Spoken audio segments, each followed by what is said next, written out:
Hey guys, welcome back to the vlog. Well, today's video is going to be a little different than most of the other videos I've done because what, you know, how do I describe what this channel is really about? That's what this is going to be. It's a different YouTube channel than anybody else has. Sure, it's true crime. You got guys like NYC Crime Spot. You got I can't even remember all the ones that are out there. I'll exclude Michael Franchese and uh, Samuel Gravano had a little senior moment there, as you can tell, because they're real entertaining. In fact, I got the inspiration to start this channel now going on 4 years from Samuel Gravano. I watched this channel, and dude, he's an extremely interesting man. He's a historic guy. He made law enforcement history when he got a deal for 19 murders and only served 90 days for each one. He got 5 years, 19 murders. That's 30 days. You get more for a drunk driving charge. So that's where he was the trendsetter of cooperating witnesses. That's what he is. So, but this channel, let's talk about the two big ones. I mean, Michael Franchese, I don't know if he's the top dog or Sammy. I don't know. I have some issues with Michael Franchese because he's not telling the truth about how he got out, who he cooperated on. That bothers me. If you go on YouTube and you have a channel and you get caught lying and your channel's about true stories, then you're out, as far as I'm concerned. But apparently, Michael Franchese is extremely charming. He's extremely charismatic, extremely good looking for a 70-something-year-old guy. He's got the full package, and he made mob history too for making more money than anybody. So, where do I fit in? Where do I fit in? Okay, I've led a very, very interesting story. How interesting, you say? Well, 10 studios and producers optioned my life story to do a $50 million theatrical feature film 10 times over 33 years, over that book right there. Drop without a badge, pick up a copy, okay? So, although now I'm going to compare myself to Sammy and Franchise. I'm not saying. I mean, they're much more interesting than me. I'm not going to try to say I'm not even really in their league, to tell you the truth, because I did something different than what they did. They were only famous for being mobsters. That's it. Draw the line. They're not interesting once you take that away from them. But my entire adolescent life and adult life has been so amazing. And I'm saying this now because I'm working with the screen. I have a movie deal. They're making the movie now. They're doing this. They hired a producer, hired a screenwriter. His name is Rob Port. You can Google him, IMDb. He's the writer. And he's on page 85. And the script should be like 120 pages. Each page represents 1 minute of dialogue. So 2-hour movie. And it's, as I'm working with the screenwriter, and he's pulling things out of me. And I went, things that I forgot. Don't forget, this is a 50-year-old story. This is going to be a period, this movie's going to be a period piece. It's going to take place in the 70s. Okay. So as I'm in the 70s now, and this guy's actually pulling things, asking me questions, waking me up, waking the memory banks in my brain up. Holy shit, man. Fuck, man. I'm a very interesting guy. I don't see Hollywood coming to Michael Franchese or Sammy the Bull and saying, we want to do a $30 million theatrical feature film. I don't see that happening. I have a bona fide contract. It's on. That's me and me. I don't see that. And yet I'm on YouTube. And then let me tell you what, let me first of all, thank YouTube. Let me also thank the 5,200 subscribers that took the time to subscribe to this channel. And the subscribers and non-subscribers that have left comments, likes, thumbs up, and doing all the things that make a channel grow. I want to thank you. The real reason that I opened up a YouTube channel was to get interest in my books that were written about me. And not so much written about me, but written about the things that happened to me, the stories that I got myself involved in as a young kid, 17 years old. It's very interesting. This screenplay already has the Kevin Mark character in every single page, unlike other scripts.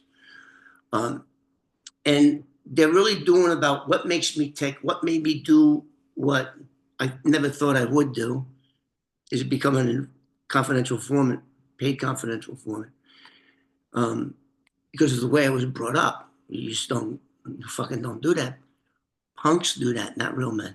Well, I've found out, I don't know how many YouTube channels about the mafia there are right now, about CWs, cooperating witnesses, but I don't want to get off the track. So I got this channel up, so I knew eventually a producer would see it, and that's what happened. I'm going to tell you what happened, how this movie deal started.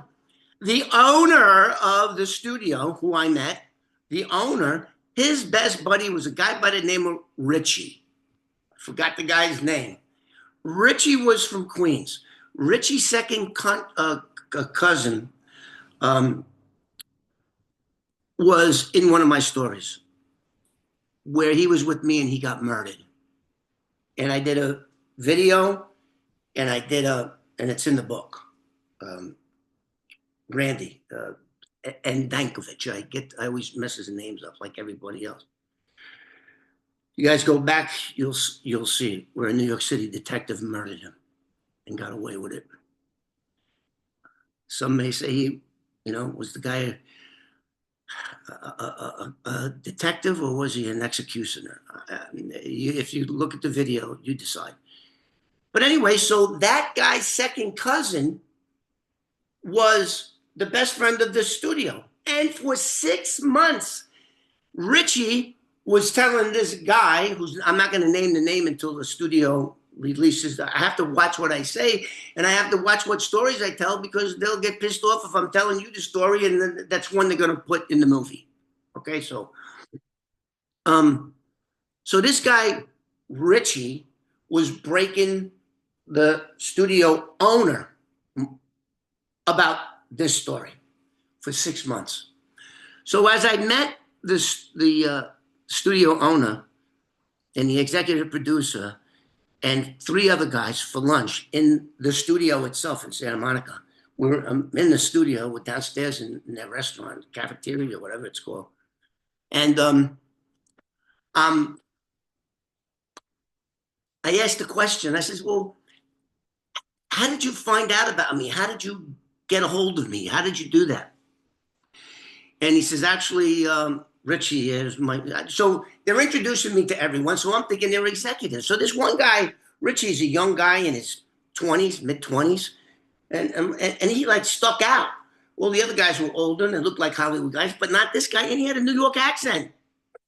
Not as prevalent as yours truly, but he had a New York accent. I could hear it, especially when I'm in California. You got a little twang to your accent. I picked that shit up. So he's interviewing me, talking about stories and stuff. And then I says, and then Richie asked me a question, and I go, oh, so what is it that you do for this? What do you do? He's actually nothing. I'm friends with, let's call him B. That's what his name. What's his name? Anyway, I'm his friend. Then the studio mogul guy goes, he's been breaking my balls for the past 6 months to do this, to make this into a movie. He's been breaking, and I thought just because his second cousin, who this guy, Richie, never saw, because he got murdered in 1982, and this guy was probably born in the 90s. He never knew, but he knew the whole story. And he says, so he been. Then when I read the book, then I went, wow, he's got something here. And then I started talking to him, and we started. I was talking about his second cousin, which he knew everything about. His second cousin, the night that he was murdered, hours before he was murdered, I drove Randy to a hospital in Queens where his girlfriend, Nadine, was giving birth to their kid. Went up to the hospital. I waited in the lobby. He came down, an hour he spent with his brand new baby. Then I found out what they wanted to do. They wanted to murder. They wanted to stick up this jeweler. Make a long story short, it got him killed. So hours after, so his son, I think it was his son, was born, and hours later, the baby's father died. He was murdered. Wow. Now, if that's not a gripping story, you tell me what is. And that's one of hundreds that I have. So today, I want to just go into some of the famous people that I was involved in, that were involved with crimes. Let's first talk about my wife number 2, Danielle Staub. When I met her, she was known as Beverly Merrill. I met her a week after she was arrested for kidnapping, 8 explosive devices, multiple weapons charges, 15 kilos of cocaine, and 160,000 in cash. She was arrested for kidnapping, extortion, extorting someone over the telephone wires, a whole bunch of shit. At this time, she was a prostitute. That's what she was. So what happened was I got involved with her, and I told her, if you cooperate with me and you throw me a couple of drug dealers, we'll see what we can do. I'll have the DEA go to the U.S. Attorney's Office. And so anyway, that story is in there. Okay? So and then in 2009, she became the star of Bravo's hit TV show, The Real Housewives of New Jersey. Then what happened? The second episode of the first season, they found out what her real name was. Danielle Beverly Merrill. That's her mugshot right there.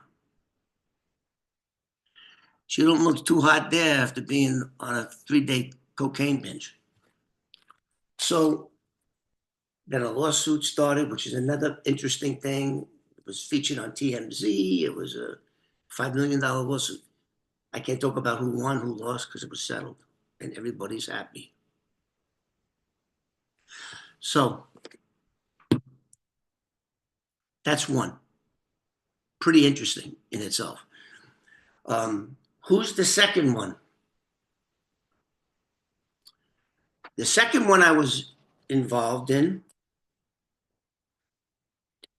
was said to have been the most prolific serial killer in New York's history.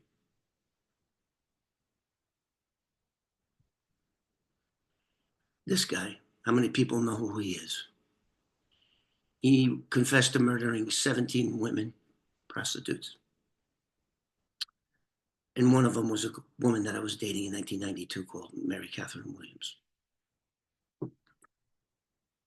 I interrupted Joe Rifkin from murdering her in an apartment at 439 East 9th Street. I hit him, threw him out the door. And, well, there's a video on that too. These are pretty interesting stories. Who's the next one? Now, the next one is this guy right here. Now, this guy's very interesting. And not because he's Irish, like me. This is Joseph Mad Dog Sullivan, right here. The only man ever to escape Attica prison in 1971. He was the only one that was able to do that because he had balls in him. Then he was involved with this guy. This is how I met them all. Brian, I have to go through this back. Brian, oh, by the way, this was my girlfriend who was murdered by Joel Rifkin, Mary Catherine Williams, who was featured in New York Magazine, which just happens to be the magazine that my first ex-wife was the vice president of, the New York Magazine. Well, no, she wasn't vice president of that. She was vice president of The Economist magazine. That's since we're talking about her, that's here, right here. That's her right there. So, what am I looking for? Joe, Mad Dog, do we have a Mad Dog Sullivan? Yeah, we have a Mad Dog Sullivan. There's Mad Dog Sullivan right up here, also in the book, with all these murderers. Brian Malise, I met through him. Where they butchered two women in a Fair Lawn, New Jersey home and murdered by way of decapitation a 5-year-old little boy named Harold. I did the undercover work, and I'm happy to say I was very proud to when I was in court at his trial. I hope that noise. Can you shut that heater off for me, please? Just push the top button and just turn it off. I got one of those fancy friggin' heating and air conditioning thing, and I got the vent right there. And I got ADD, so I get easily distracted. I thought I turned it off, but I guess I forgot. Anyway, so before my memory completely goes, all you guys, it won't turn off right away. It'll take time. Just go to the bottom, off. Valedictorian. And then I got married over here. And then I got a beautiful daughter, 15 years old, and boy, she's beautiful. And anyway, what was I talking about? Mad Dog Sullivan. Yeah, Mad Dog Sullivan. A very interesting guy, to say the least. As I said before, the only man ever to escape Attica prison. And if you haven't been into any prison upstate New York, except the minimum, Bedford Hills is one of those, would have a fan. When you go into a maximum security prison in New York State, boy, when you take that bus ride, you go up that hill and you see those guard towers and them 80-foot friggin' walls, you know you're in the big house. Anyway, so he's a very interesting guy too, and his story's in there. Now the next guy is this guy right here. My dear friend who was murdered by none other than what's his name? Roy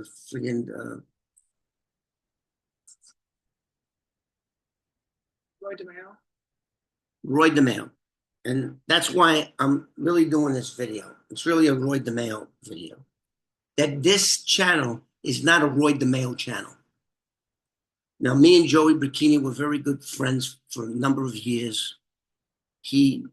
I did many stories about him. In fact, I even visited his grave site, which was very, I mean, he looks like, but I never, and another thing, while I worked for him at his body shop in South Jamaica, Queens, I never knew who he was. I never knew who Roy DeMeo was. Well, Roy DeMeo was a nobody back when I started work for him, which was 1973, 1974. Roy DeMeo was just a little piss pot, but he still was Roy DeMeo, the murderer. I didn't know. What did I know? So there are some great stories about what we used to do. And the reason his make-believe body shop was in South Jamaica, Queens, because it was very close to JFK airport where these guys were hijacking trucks left and right. And I was part of that. So you got Joey Bikini. So this is, if you do the analytics on this channel, everybody wants to see a Roy DeMeo story. And I did plenty of them, and I have plenty of them, but I'm thinking, look at the Roy DeMeo story that we did. In 1974, Roy DeMeo and Joey Bikini gave me a 1972 Lincoln Town Car, black in color. And they said, here's $500. Get rid of that at your favorite spot. And I would often brag about a spot that I got that I can make a car disappear and it'll never come back. And the reason that had value is every one of the body shop guys that I know would often take up give-ups. They would get paid an X amount of dollars to get rid of a car. Either they cut it up or it just disappeared. And I knew this place under the 59th Street Bridge where I could do just that. I could launch it right into the river. So I would brag about that, but I would never tell anybody where it was. Because why would I? That was my spot, you know? And so in 1974, September of 1974, they go, listen, we're going to give you 500. Now, it usually would be 250. And don't forget, 500 was a lot of money in 1974. Get rid of that car.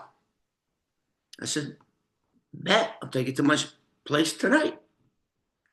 I go back there with another mob guy. Minsky, his name was. And of course, I picked up the car. It was supposed to be a give up. The ignition switch was popped. Screwdriver was in the fucking thing. So I go, wait a minute, this ain't a give up. Give up comes with keys. But I didn't give a shit. Then I looked over to the glove box and I saw it ripped down. And the trunk release, because they used to have I think it was a yellow button. You press the yellow button and it would open up the trunk. That was gone. I have no keys. How do I get in the trunk? I can't. I start driving from South Jamaica to Queens to Vernon Boulevard in Long Island City. And on the Van Wyck, I start smelling the unmistakable odor of a decomposing body. And I go, shit, there's a dead body in there. That broke those fuck. So now I'm nervous. To make a long story short, and there's plenty of videos of that, about that, I throw the car in. I forget to roll down the windows. I forget to crack the doors. And I forget to turn the headlights off. That thing went in and it would not sink. I don't know if the current was extra strong that night. Took it past the 59th Street Bridge. Boom. I always knew where that car was, and it haunted me for 50 years. I got a dive team, 3 of them. Went there and looked for this car that was in the water for 49 years. All the experts said there would be nothing to it. You're wasting your time. I said, wait a minute. It's got a big block 460 engine, transmission, rear end, wheels, tires, glass, plastic. That ain't going to go nowhere. That's not. And it's only 17 feet of water. So I was persistent. We went there. We found the car. We got 2 parts off that car that was exclusive to that year, make and model. Steering wheel and lower dashboard. And we got anyway, I don't want, you can go back and look at that. You can go back and look at that. When has anyone on YouTube ever done that? And of course, it was all videotaped on 3 channels. Exploring with Nug. What's the other guy's name? Adam Brown Adventures. Adam Brown Adventures. My channel. And anyway, who does that? Then what did I do? I had to call 911 and I had to tell them, hey, now there's no statute of limitations on murder. I never murdered anybody, but I threw the body in, but I didn't know it. Then the police shows us up. And I almost had a fist fight with the lieutenant that showed up. All on video. All of this is all on video. This video is for those that don't know. Why do I only have 5,200 subscribers? I make no money on this channel. Why am I doing it? Well, there's a number of reasons. Number one, as I told you, it did get me the movie deal. I knew it would. I knew it would. I knew it would.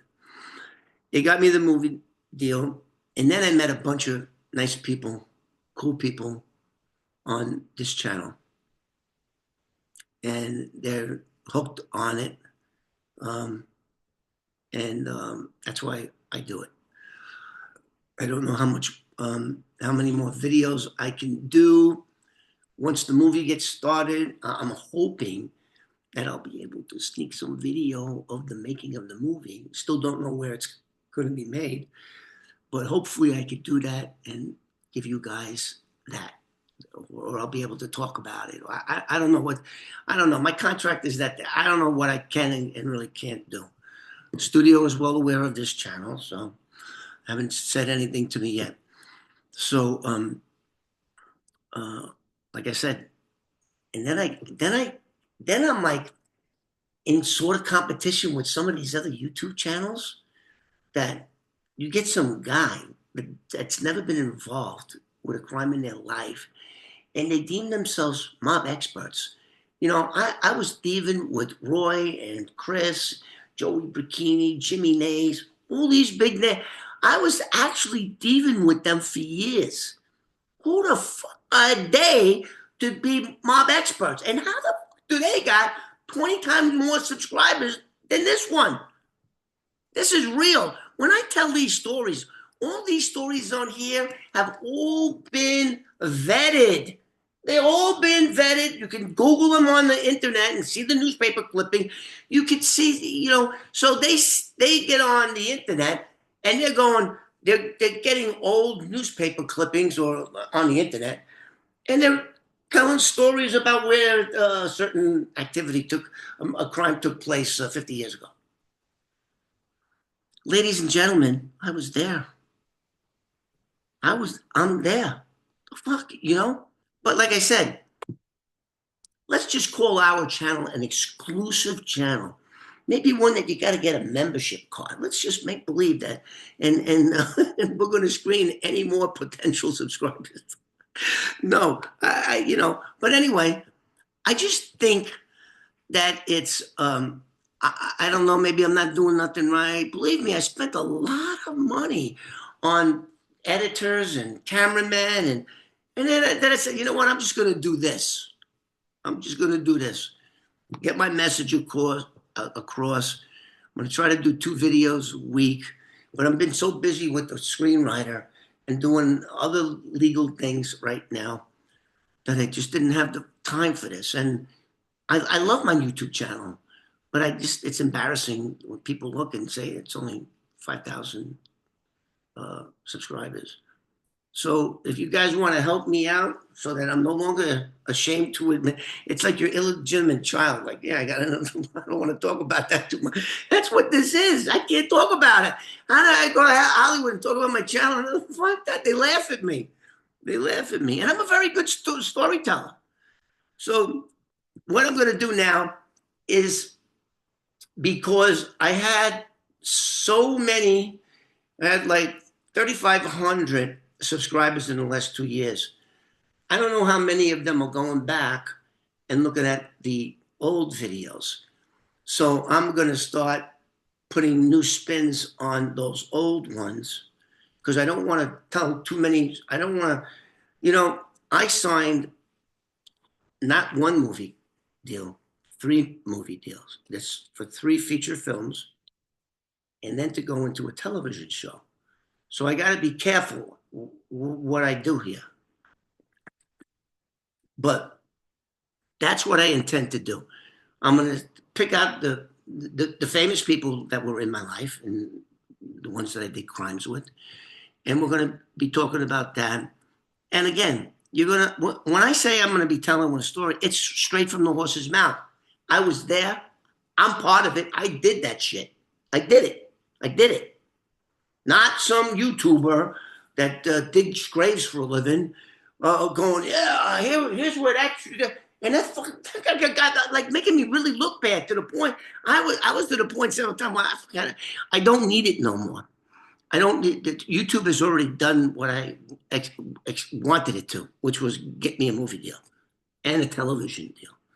But then there was a lot of cool people that that I met on the channel that are really cool, and nobody likes telling stories more than me.